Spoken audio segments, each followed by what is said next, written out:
अस्सलाम वालेकुम व्यूअर्स, क्या हाल है आप सबके। उम्मीद करता हूँ आप सब ठीक होंगे। वेलकम करता हूँ आपको एनके बर्ड्स में। आज की वीडियो में मैं आपको डब्स के बारे में बताऊंगा। ये डब्स की एक कॉलोनी में लगाई हुई है जिसमें तकरीबन 3 पेयर हैं और मैं आपको इनके दिखाता हूँ कि 1 महीने के अंदर इन्होंने क्या प्रोग्रेस मेरे को दी है और इनकी इन्फॉर्मेशन भी मैं आपको देता हूँ, इनकी खुराक वगैरह के बारे में और इनके पोर्ट वगैरह जिसमें ये घोंसला वगैरह बनाती हैं। डब के ऊपर पहले भी मैं एक वीडियो बना चुका हूँ, लेकिन एक दफ़ा फिर से बना रहा हूँ। बहुत से दोस्त कह रहे थे एक दफ़ा दोबारा से डब की कुछ सवालात उसमें रह गए थे।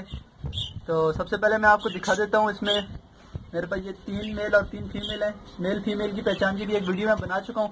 आँख के रिंग से इनकी पहचान होती है, तो उसका भी मैं लिंक आपको डिस्क्रिप्शन में दे दूंगा। पूरी डिटेल वीडियो है उसमें। मेल का जो आई रिंग होता है वो डार्क होता है और फीमेल का लाइट होता है। इसके अलावा आपने इसकी कॉलोनी कैसी जगह पर बनानी है उसका मैं पहले आपको बता देता हूँ। कॉलोनी डब की एक ऐसी जगह पर हो जहाँ पर कम से कम भी 4 से 5 घंटे ज़बरदस्त किस्म की धूप लगती हो, क्योंकि डब जो है धूप में बहुत खुश रहता है और जितनी ज़्यादा धूप लगेगी उतनी अच्छी ये ब्रीड करेगा। डब गर्मी का परिंदा है, इसको गर्मी में कोई फ़र्क नहीं पड़ता, लेकिन ये है कि सर्दी में इसको थोड़ा इफेक्ट होता है।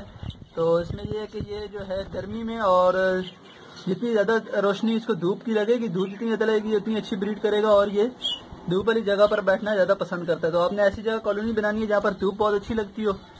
इसके अलावा घोंसले के लिए आपने जो है इस तरह का देख सकते हैं आप, ये मैंने लगाया हुआ है। ये फीड पॉट जो है 5 इंच वाला ये है हो जाए, या फिर आपको इस तरह का छन्ना मिल जाए जो ये चाय वाली छन्नी होती है, जैसे आप ये देख सकते हैं। ये इस तरह की 2 चीज़ें हैं जिसमें ये घोंसला बनाते हैं। तो ये मेरे पास एक डब ने घोंसला बनाया था जिसमें एक बच्चा भी है माशाल्लाह से, एक बच्चा दिया हुआ जैसे आप देख सकते हैं। इसके अंदर इसे ये तकरीबन 1 महीने के अंदर अंदर ही इन्होंने इसके अंदर ब्रीडिंग शुरू कर दी है एक पेयर ने, और एक पेयर अभी जो है घोंसला बना रहा है। 3 पेयर हैं टोटल मेरे पास, आप देख सकते हैं। इसके अंदर एक बच्चा है तो इसके अंदर ये बना चुका है। ये सवाल था, बहुत से दोस्त पूछ रहे थे घोंसला किस चीज़ में बनाती है डब।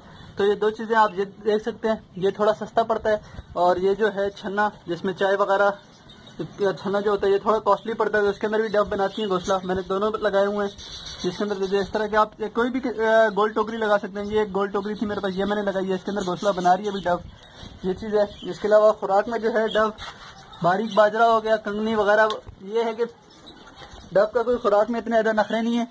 डब कुछ भी खा लेती है। मैं आपको दिखाता हूँ, मेरे पास पड़ा हुआ है खुराक में। इसमें मैंने मिक्स किया हुआ कंगनी मिक्स की हुई है, बारीक बाजरा है, आप देख सकते हैं। तो ये जो है खुराक में बहुत कम खुराक खाती हैं और माशाल्लाह से इसका मार्केट रेट ही बहुत अच्छा चल रहा है डब का इस वक्त। डब जो है टॉप पे चल रही है, इसकी ब्रीड ही बहुत अच्छी है। एक बार में 2 से बच्चे करती है, तकरीबन 2-3 भी है। बहुत कम होता है ऐसा कि 3 भी, लेकिन 3 भी दे देती हैं बच्चे और 2 बच्चे देती हैं। ये 2 अंडे कबूतर के जैसे, और कबूतर के जैसे ये ब्रीड करते हैं। जैसे कि ये बच्चे बाहर आएंगे दोबारा अंडे दे देंगी।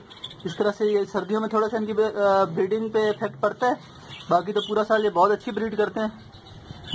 और इसके बाद खुराक का इसका कोई ज़्यादा खर्चा नहीं है और ज़्यादा बहुत केयर भी नहीं है। इसकी बीमारी भी माशाल्लाह से इसको बिल्कुल नहीं आती, बहुत कम बीमारी आती है डब को। तो ये कुछ इन्फॉर्मेशन थी जो आपके शेयर करनी थी। ये मेरी डब कॉलोनी है जो मैंने आपको दिखानी थी, और कुछ सवालात थे दोस्तों के घोंसले वगैरह के मुतालिक और खुराक के मुतालिक, तो ये आपको बताना था। ब्रीडिंग जो है गर्मी में करते हैं। इस तरह का घोंसला आप इस्तेमाल कर सकते हैं घोंसले के लिए। इस तरह के पोर्ट हो गए या चाय की जो बड़ी छन्नी होती है। खुराक में बारीक बाजरा हो गया, मोटी कंगनी वगैरह आप डाल सकते हैं इसको, लेकिन ये है कि खुराक में इसकी कोई ज़्यादा नखरे नहीं। आप जो चीज़ डाल दें जो इसकी बारीक चीज़ इसकी चोंच में आ जाए वो खा लेती है। तो ये सब था आपको जो बताना था। ये दोनों फीमेल हैं, आप देख रहे हैं। इनके रिंग किस तरह के हैं, हल्के रिंग ऑरेंज कलर के, और मेल का जो रिंग होता है वो डार्क कलर का होता है, बड़ा रिंग होता है डार्क कलर में। तो उम्मीद करता हूँ वीडियो आपको पसंद आई होगी। अभी के लिए इजाज़त दीजिए, इंशाल्लाह फिर मिलते हैं किसी नई वीडियो के साथ। चैनल को ज़रूर सब्सक्राइब करें।